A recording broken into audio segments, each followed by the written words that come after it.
It is I. We are together again. How nice is that? Welcome back to my studio. This is Emma, and it's a lovely, bright, sunny day here in Cumbria, so I hope it's nice where you are too.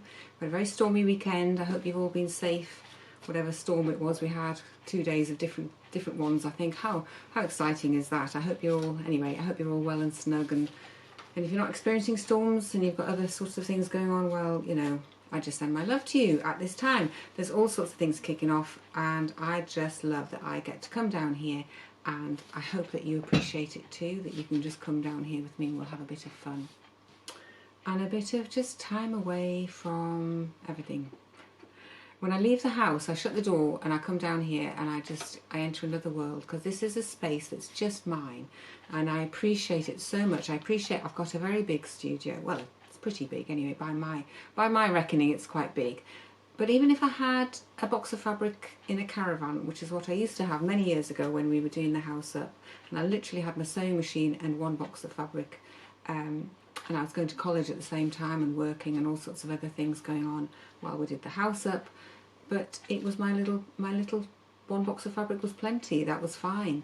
So if you're working in a bedroom, or you're working on a dining room table, or you've got nowhere to put things, you know, if you can create just a tiny little corner for yourself, it's just your space, because there's nothing there's nothing more sort of downing than you just get yourself set up and somebody comes and says, oh, I need this now, or I need this table, or, you know, you can't put that there, or somebody comes and messes up what you're doing. So I totally get that if that's all you've got, but I hope that you maybe are able to find some little space for you, because I think that's what it's all about, is finding space for you to do your creative thing, whatever it is.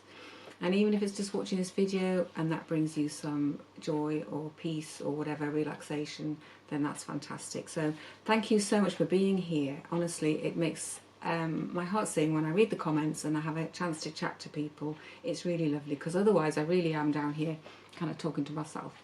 So today I'm so pleased. I've finished my lovely sketchbook, or at least it's finished for now, and the journey of doing that has been amazing. It's amazed me. I think my rest before Christmas, when I took, I don't know how many weeks off from doing anything really, has done me so much good. It's like it's recharged all my batteries, but it's also kind of changed me inside, because I feel like I'm even more loose and just letting things go. It's just fantastic really. But it does mean I've got absolutely no idea what I'm going to be doing with this lot.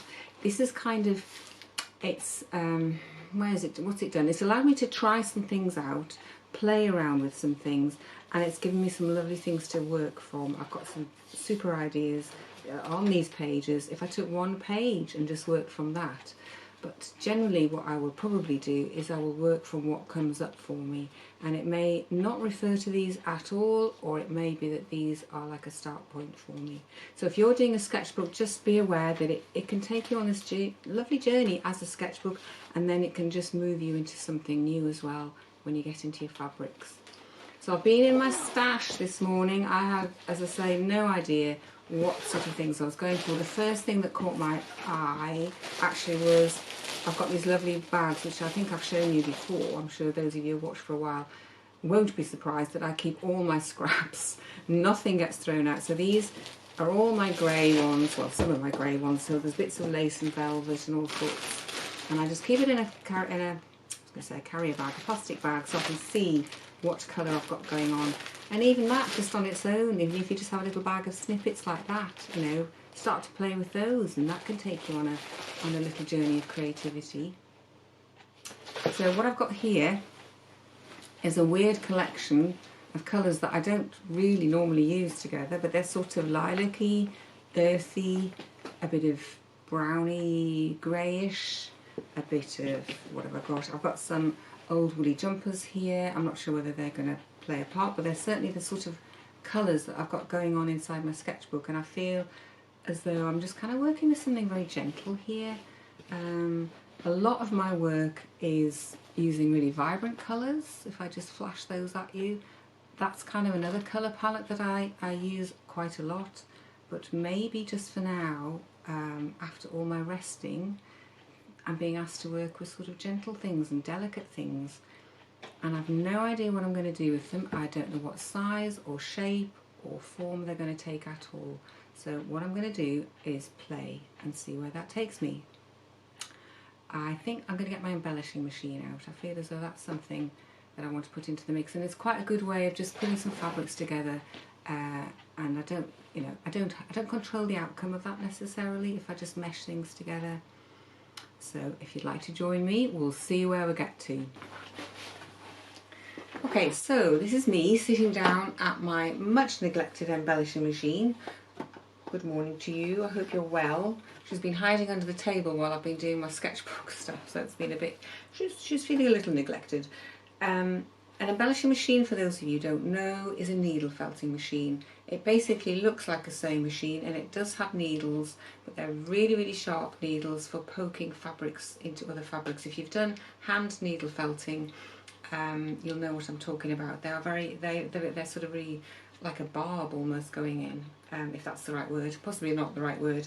So my machine has got 12 needles. My machine is a baby lock, for those of you who want to know, and I bought it because the chap on the phone that I spoke to when I was looking for an embellisher said it was a very good, well engineered workhorse. So, but I'm not advertising them, I'm just saying that's what I personally chose, and there's lots of other ones out there, and it just depends how much you're going to use it and what sort of fabrics you're going to use it for. And you can often buy second-hand ones. People have these things stashed in their cupboards because they don't realise how wonderful they are, you see. So if you come here, you'll learn how magical they are and all the wonderful things they can do. It's my right-hand man after my sewing machine. Man or woman, I don't know, whatever. My right-hand machine, I should say. So I did promise that I had a comment asking me about how to change the needle, so I will show you that in a moment or two. I'll have to rejig the camera so you can get to see. It's not difficult to do on the whole. It's something you don't really want to have to do very often. I have gone through phases of breaking a lot of machine needles, well, usually when I've been using the machine when I'm a bit stressed or under pressure to produce something. So as I don't work like that anymore now, I don't really break needles, to be honest with you. I can't remember, I'm not even going to say it, I'm not going to jinx it, but yeah, they're relatively easy to change. They're a bit fiddly, but you get the hang of it. And as I say, I don't do it very often. So I will show you how to do that first. Okay, so just trying to get that so I can see what I'm doing. So I hope you can see this.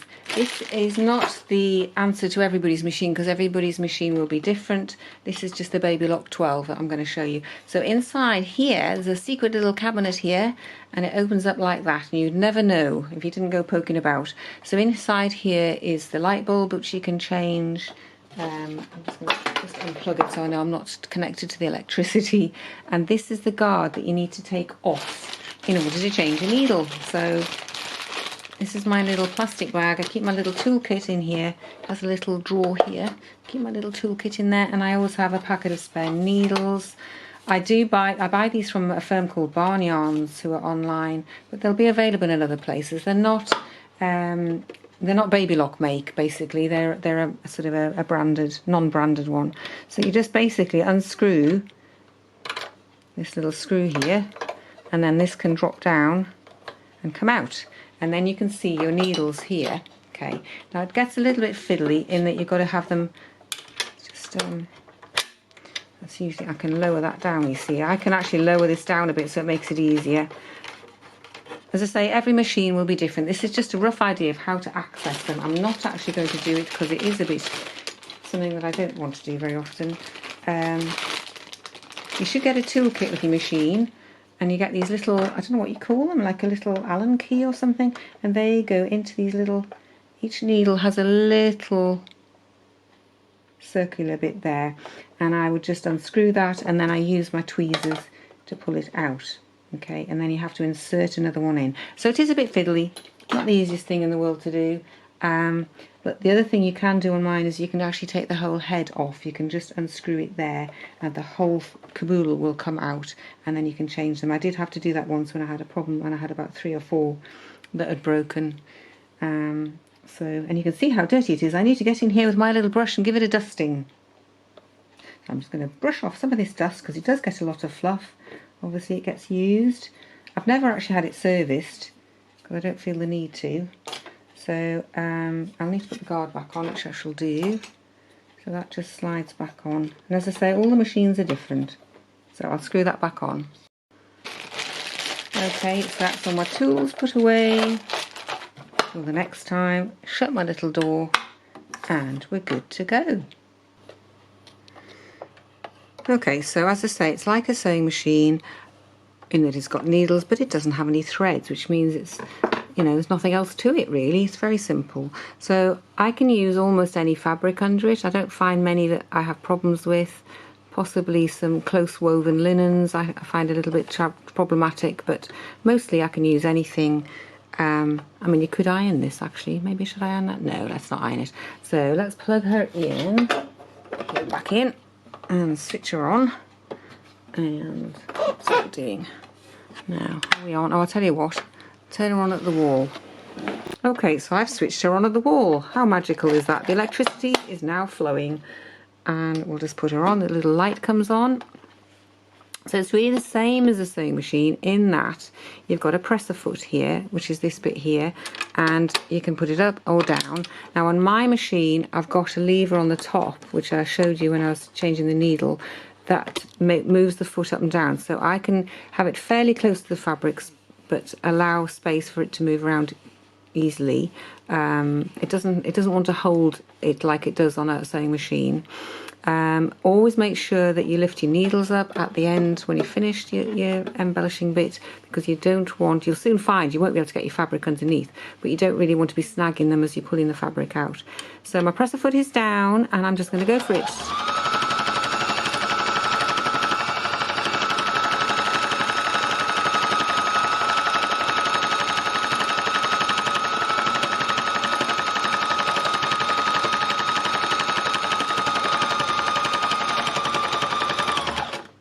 Okay, put my needles up.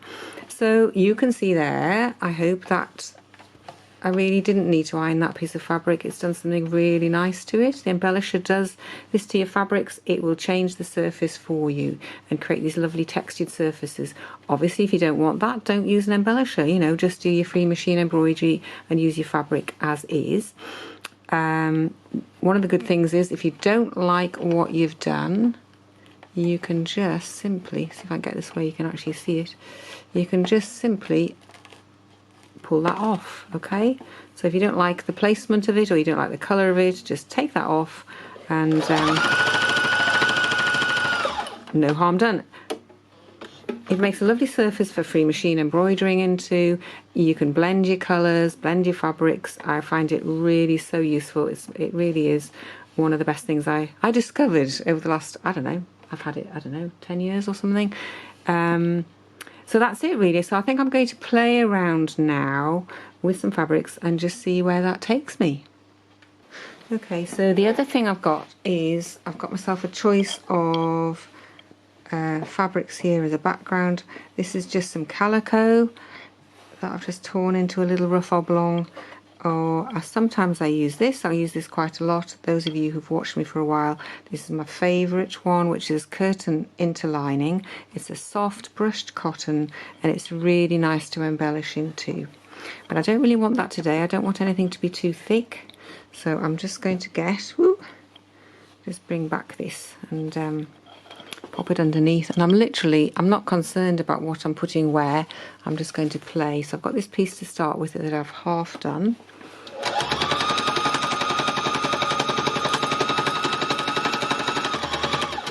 Now you can see how it pulls it in, so you need to cut your fabrics bigger than you think.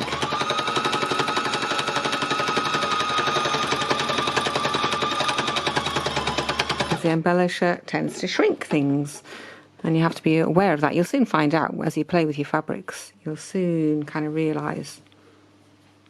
You'll soon realise that that's what it does.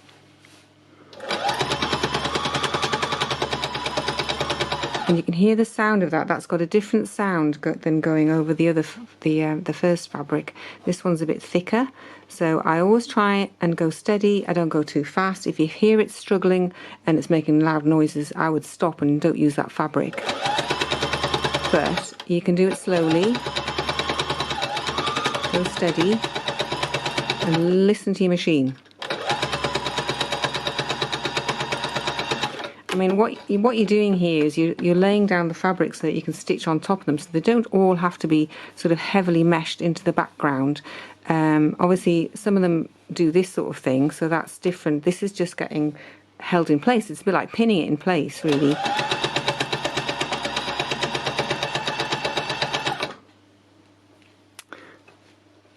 Got a nice little piece of sort of see-through voile here, so I'm not sure what this is going to do colour-wise. We'll just have a little look. It's going to scrunch it up, okay? So I'm ready for it to scrunch.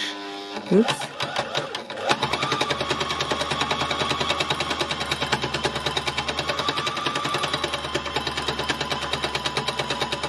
And you can see that it's bunching up here, so it's a bit like when you're doing quilting or, well, any kind of stitching onto your surfaces, is to work from where it's scrunched up and just gradually work your way over, and eventually it will all get scrunched up.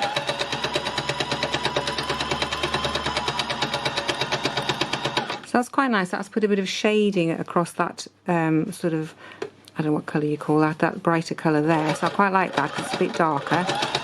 Obviously it's left some gaps at the side, but that's okay because I'm just experimenting.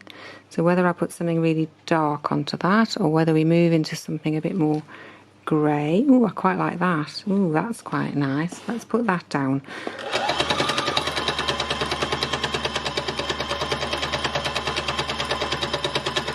And again, that's changing that very shiny surface and it's knocking it back a bit, which is nice.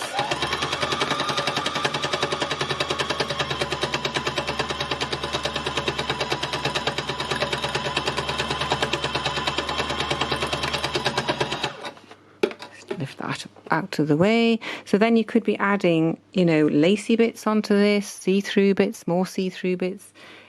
You know, you can be scrunching bits up. Just have a bit of a scrunch. Should we do a bit of scrunch here? See if it does. So you could have that and just cut that bit off. Just find my scissors. Scissors, I'm never quite where they should be. How is that? I don't know. They wander around by themselves. So if I cut that, you see.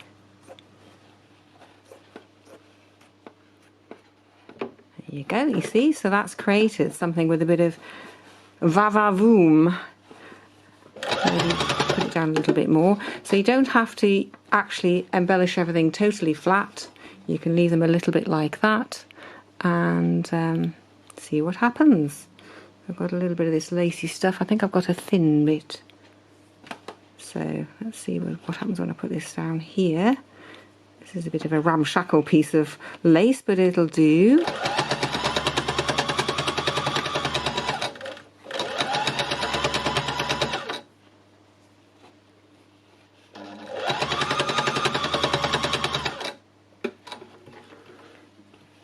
But isn't that just magical? It's just making things different. It changes things, it allows you to arrange things, move things around. I could pop that on there, maybe pop that down there. Let's put that down there.